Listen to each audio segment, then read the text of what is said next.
Hi everybody, this is Heather Coleman, your intuitive medium, spiritual guide, animal communicator, Reiki master. And we have my Bethy. She's giving me little tongue flickies on the nose. Oh my goodness. But welcome to our 3-card tarot heads up for the week of, this is why everything's written down, July 24th through the 30th, 2023.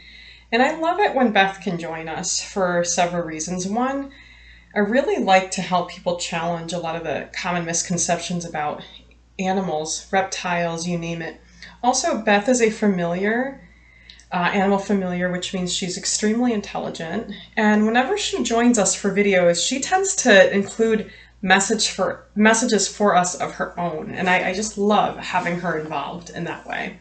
So what I'm doing over the next few weeks actually is I'm doing a little mashup of my two favorite tarot decks by actually my top favorite author of all time, Radley Valentine. So we've got cards represented this week from both my Angel Wisdom Tarot deck and I'm looking for the guidebook so I can show it to you, my Angel Tarot deck. So an early deck by this author and a much more recent deck, both represented this week. So I love the little tickly feeling when she's she's gotten so strong, Beth has. Oh, and I almost forgot.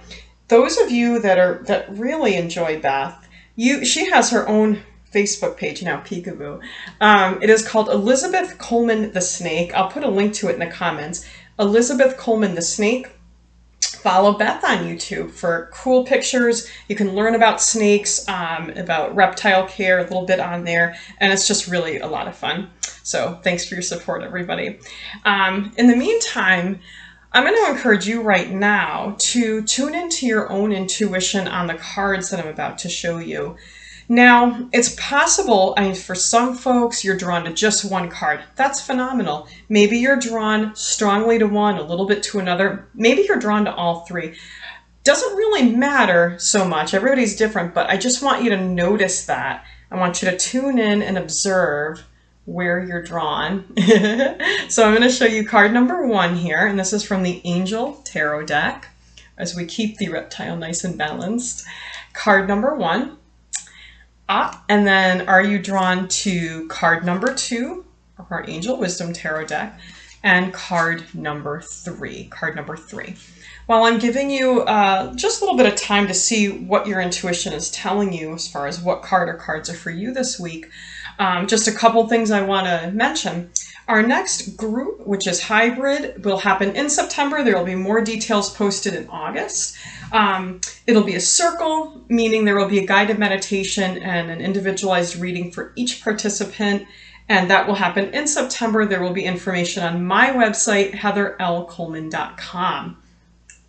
I do private readings, private and group readings, parties, virtual, meaning through Zoom or phone, or of course in person if you're local. So if you have any questions at all, please do not hesitate to find me through my website, contact me through there, or leave a comment, of course, on one of the YouTube videos. Finally, subscribe if you love these readings, if you're enjoying the Learn videos, the yoga meditation, subscribe so you never miss a video. I add 2 videos every week. So in the meantime, and we've got our beautiful, beautiful scenery here, Beth actually is going to help us.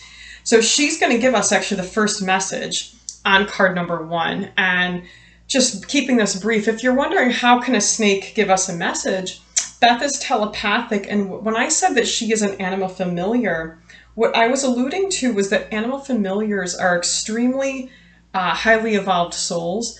Their souls, an animal like Beth, or many of you have cats and dogs. Dogs can be familiars. I actually have another cat who is also familiar as well. But what familiars are, their souls are highly evolved, and they are capable of incarnating as a more sophisticated creature if they want to, like a verbal creature, like a human. They choose to come as animals for specific purposes, but their souls remain highly evolved. Meaning this animal is not just my pet and part of the family, but she's a spirit guide for me. One thing she helps me with a lot, believe it or not, is furniture arrangement. And you might say, that's interesting, huh? But I'll tell you, more than any other animal I've ever had, she teaches me exactly how to arrange her enclosure. She's my first reptile, first snake. She has taught me what her needs are by just telling me exactly what she needs. She tells me when she wants me to clean it out. She tells me if she wants me to add an extra water trough, how long to wait between feedings. It's interesting because I follow a lot of reptile channels. I've never seen anyone else talk about that. But again, an animal like that, not all animals can do that. She can do that because she is an animal familiar and a spirit guide. And I can understand her because I am fully telepathic. So it's a really fascinating relationship that we have. Now, with all that in mind, we haven't even gotten to the card, but that was a big mouthful that I was guided to share with you all. And so the card we have is, fascinatingly enough, the Eight of Water. Very interesting given what was just coming through for me to share with you. I'm going to read to you the message on here. A desire to move on, the search for something more meaningful, spiritual and emotional growth. And so one of the ways I love to explain the Eight of Water to people is maybe you're ready for an actual change or a move. It could be a move to a new home or to a new job or out of a marriage or into a marriage. The Eight of Water can come up, for example, at a point where, let's say you're in a really good relationship with someone and you've been dating a decent amount of time. The Eight of Water could come up right at that time that you begin to feel quite certain, this is the person I want to marry. And it may very well happen a bit of a time before the engagement happens, before the ring is on the finger. But the Eight of Water is that point where both people are realizing this is really a thing. We're a good couple. We're going to make it. This is going to be good.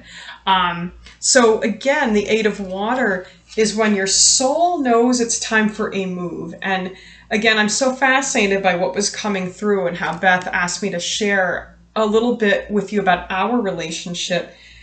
When I was rearranging my bedroom, I picked her up. It was a great way to just hang out with her because she's a very active snake. And so the only times I really hold her when I'm just sitting or when I do videos. Otherwise, I hold her when I'm moving around the house. And so working in my room is a great time to hold her. And she was the one that helped me to figure out where to put the furniture. With all that being said, and the fact that we talked about how she helped me, if you are ready for a move and you're just not sure how, have you asked the unusual sources in your life? Parents, have you forgotten to ask your kids? Even young kids will give you great ideas. Have you asked your pets for signs? Have you asked random people in your life? By random, I mean you never know who might have a great idea. If you're in line too long at the grocery store and you see someone who's really friendly, strike up a conversation, ask them their opinion. Seriously, you'd be surprised if you remember to just sort of get the opinions or ideas from people around you, how much people can help. If you are contemplating, card number one, people, if you're contemplating a big move of some kind in your life, again, that could be a new house, selling your home, maybe moving jobs, maybe checking out a new company. Don't forget to ask people around you, and even the people that you never know, that you might not think of. They may have a great idea. Look how strong she is. Just got her tail right off of there. She's strong. Beth is strong. So card number one is our Eight of Water. And finally, the last thing that the angels now, this is Archangel Haniel actually chiming in. If you look at this image, you've got a mer person ready to move on, but not moving on yet, because look how shiny some of those cups still are with the current situation. So if you, and I personally relate to this in a lot of ways in my life, if you are like just dying for the next chapters and for things to change or for the new phases to start, just don't lose sight of the good that's already in your life and try to enjoy that. So another way to put that is resist the urge to be so caught up in the future that you're not in the present. So that was card number one.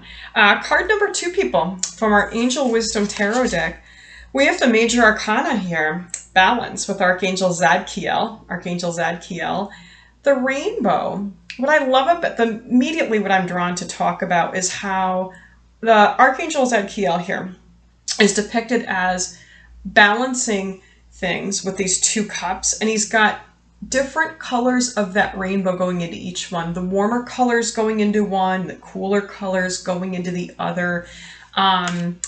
Balance in our lives is required. And so there's a message about alcohol with that. The attention, my attention being drawn to, it's funny, I was doing this earlier too. My attention being drawn to the 2 cups, the 2 cups. If you enjoy alcohol, something you may want to consider is spritzers. Like, so if you like wine, maybe you want to think of, because again, the image of 2 cups mixing things keeps coming up in my head here. You may want to consider a wine spritzer. So that's then half the alcoholic drink and half of a seltzer or something like that. So balance and temperance is called for when the balance card comes up. So the message, card number 2, people, don't give up your addictions. You're probably, some of you are going to relate to this. You're beating yourself up over your guilty pleasures. So stop doing that. Just do less of it. Stop beating yourself up and saying, I shouldn't do this. If you feel like you're drinking too much alcohol, start making your drinks weaker. Still have your drinks, just make them weaker. If you like to read tabloids, maybe just shave a half hour off of that every day. That's all you got to do. Just reduce. Balance. You need your guilty pleasures. You need them. Now let's take a look at card number 3. Put people that were drawn to card number 3. Fascinating that we have the King of Earth, because this has been coming up a lot this season, like once every few weeks, and sometimes it's like a couple weeks in a row. The King of Earth has to do with opportunities coming along, the Midas touch. So the first message with this coming up is that anything you put your energy to will work. It's just a matter of how long. I love this little tickly feeling when she's doing her little tongue flickies. But specifically, this card in this deck depicts the King of Earth sitting and contemplating. So card number 3, people, take some time to sit and contemplate what it is you truly want and which opportunities to go for. And if you are anything like me at this season of my life, I am pursuing many different things. You can do that if you take an organized approach, whether that's what I've been doing more recently is just taking some time to sit and actually go over what I'm working on and what steps I need to do this week for all the different goals. I used to do more of this on paper, but I have been having so many irons in the fire for so many years that I can keep track of more of it mentally now. Just to give you an example of what I mean by that, I teach fitness classes in 4 different locations right now every week. Yeah, that's about right. I think 4 different locations, many different formats. Every week I teach at least 6 different formats. I think it's more than that. I can't even count. It's not all written down. Mwah, she's so cute. I make videos about a lot of different things. I'm a YouTuber. I run my website. I still do psychic readings. I'm also applying for a job. And then on top of that too, I'm organizing a swing dance flash mob and involved in new things with dancing. So that's a lot of different things to do. And at one point I had to write more of that down. But nowadays, because I'm so used to multitasking in that way, I can sit down and sort of think through what do I need to do each week for each thing. But when it gets to be a lot to keep track of mentally, I will write it down. A good analogy for that is how getting anything on paper. I have 3 Facebook pages. I have my own page, I have my intuitive page, and I even have the page I created for Beth. So this concept of getting whatever you're interested in into writing in some way. Now, that could be with a pen and paper, but that could also be the kind of things I just talked about. If you've been thinking about starting a Facebook page or a YouTube channel or a blog for something that you're interested in, Source, Spirit is saying for you this week, card number 3, people, do it. Do it. So I hope this week's messages have resonated and have been helpful for you. I hope you've enjoyed having Beth with us here. I think she's really enjoying this. And I hope to see you in the next video. Don't forget to subscribe. Click that bell to get notifications whenever a new video drops. And thank you so much, everybody. Namaste.